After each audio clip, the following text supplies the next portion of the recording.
Bonjour à tous. Alors aujourd'hui, pas de sortie détection. Je change de format vidéo et je vais vous présenter une de mes vitrines de fouilles, celle qui concerne les trouvailles sur les campements de Macky Sall.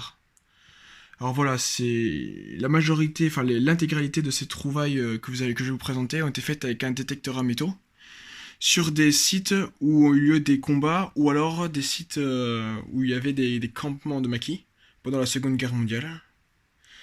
Voilà, si ce genre de vidéo de présentation de collection vous intéresse, je vous montrerai également les autres vitrines que j'ai sur d'autres époques. Voilà, je fais par thème en fait, époque par époque, sur mes trouvailles au détecteur. Donc voilà, toutes ces trouvailles-là ont été faites sur des campements donc majoritairement de ma région natale, mais également d'autres régions.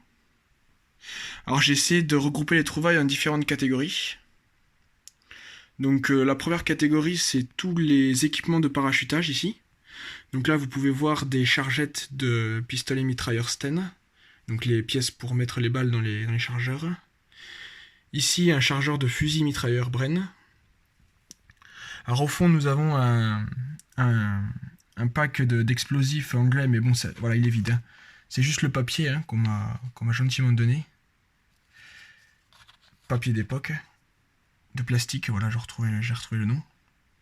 Alors ici, vous avez un chargeur de Sten, avec juste à côté une baïonnette de fusil Leonfield anglaise, complète avec le fourreau et la boucle.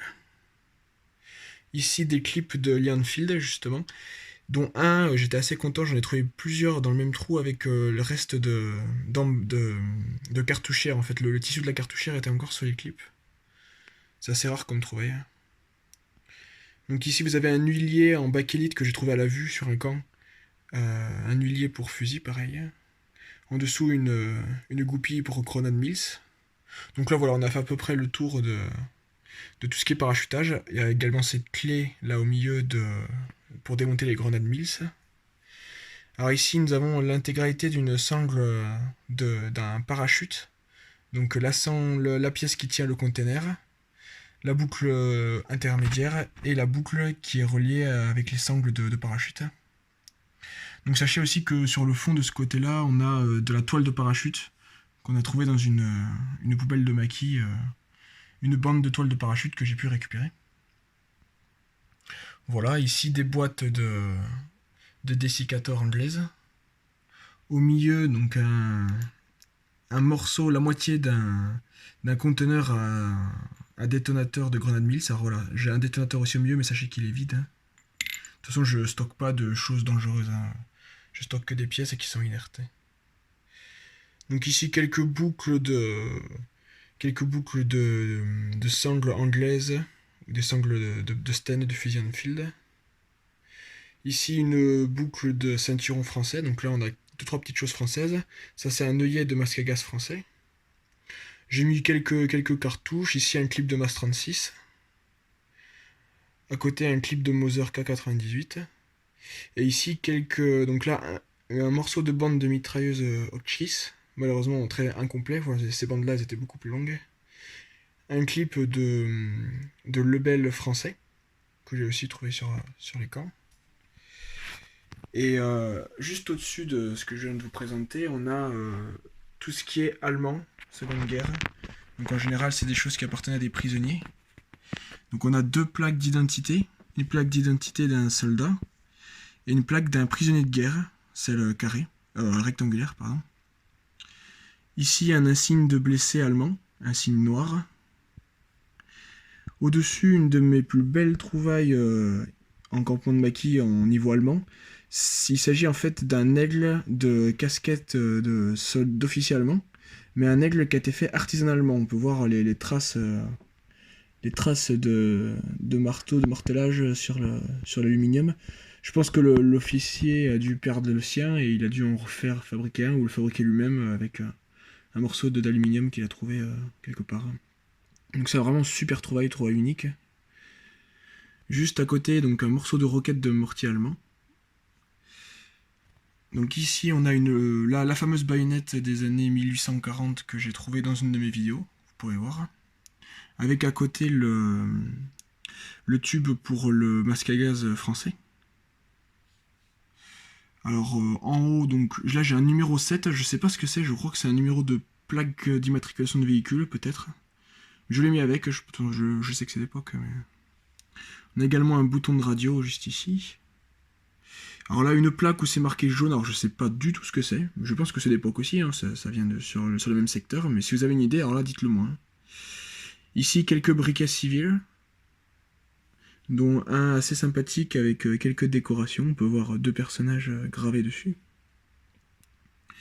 Donc juste en dessous, là, des insignes militaires. Là, c'est vraiment des trouvailles que j'affectionne particulièrement. Donc une plaque d'identité d'un soldat français. Ici, un insigne des chantiers de jeunesse. Là, ici, vous avez un insigne d'un régiment de chasseurs alpins, 16e régiment. Alors, je ne me rappelle plus exactement le nom du régiment. Juste au-dessus, un sifflet anglais qui fonctionne. Alors, je sais pas s'il est d'époque aussi. Mais voilà, belle trouvaille. En tout cas, si c'est d'époque, je serais vraiment très content. Je l'ai mis avec en attendant de savoir. Mais... Ici, une broche avec des pierres, probablement d'une résistante. Quelques insignes, une encre de béret. Ça, cette rosace, enfin cette grenade, ça doit être un insigne de casque, je pense. Et j'ai entouré le tout par une médaille de baptême que j'ai également trouvée avec le collier en argent, j'étais assez content. Donc ici on a un stylo plume en or, enfin ce qu'il en reste. Enfin la plume est juste en or, après le tour c'est du... je sais pas c'est quoi le matériau, donc j'ai trouvé ça... la plume était dans le bouchon. Ici, pareil, une très très belle trouvaille, c'est une pièce de monnaie où en fait, qui a été transformée en médaille. Vous pouvez voir, c'est gravé FFI avec une croix de Lorraine. Donc c'est une pièce comme cette 2 francs au départ, mais elle a été complètement retravaillée. À côté, donc quelques boutons militaires français, donc boutons d'aviation, on a le médical, on a la marine, on a vraiment un peu de tout. Le bouton d'infanterie aussi. Ici, une très belle bague avec une croix de Lorraine, donc probablement un objet d'un résistant également. Pas mal de pièces de monnaie, ça c'est vraiment quelque chose, j'en trouve énormément. Ici, différentes munitions de revolver. Voilà, de revolver à broche, vous pouvez voir, 6,35. Des revolvers à poudre noire. Voilà, ça c'est les revolvers Enfield. Une cartouche de STG 44. Et voilà, une cartouche de SMA et quelques cartouches de revolver. Une clé avec différentes pointures. Et voilà, un porte-monnaie. J'avais trouvé un porte-monnaie avec quelques pièces dedans. Bon, malheureusement le tissu était plus là, mais j'ai au moins l'armature. Et j'ai mis quelques pièces de monnaie que j'ai pu trouver. Donc ici un peigne en plastique, pareil, trouvé à même le sol, sous les feuilles. Quelques couteaux. Ici une plaque d'impôt de vélo, 1934. Un rapporteur en aluminium, encore des couteaux, encore une plaque de vélo ambassadeur. Je crois que c'est une marque de vélo de l'époque. Ça c'est une plaque également où est mentionné le nom de la personne. Quelques encriers en verre, ça m'arrive d'en trouver, c'est assez rare, mais j'en ai trouvé quelques-uns. Ici, une boîte de cirage de chaussures. Alors, je sais pas si c'est anglais ou français, Vikings. Une boîte dentifrice en aluminium, c'est assez intéressant. À l'époque, ils n'avaient pas des tubes, ils avaient visiblement des boîtes comme ça. Et voilà, une boîte d'aspirine. Et ça, c'est du savon dentifrice. Donc voilà, j'ai assez rapidement fait le tour des différentes trouvailles.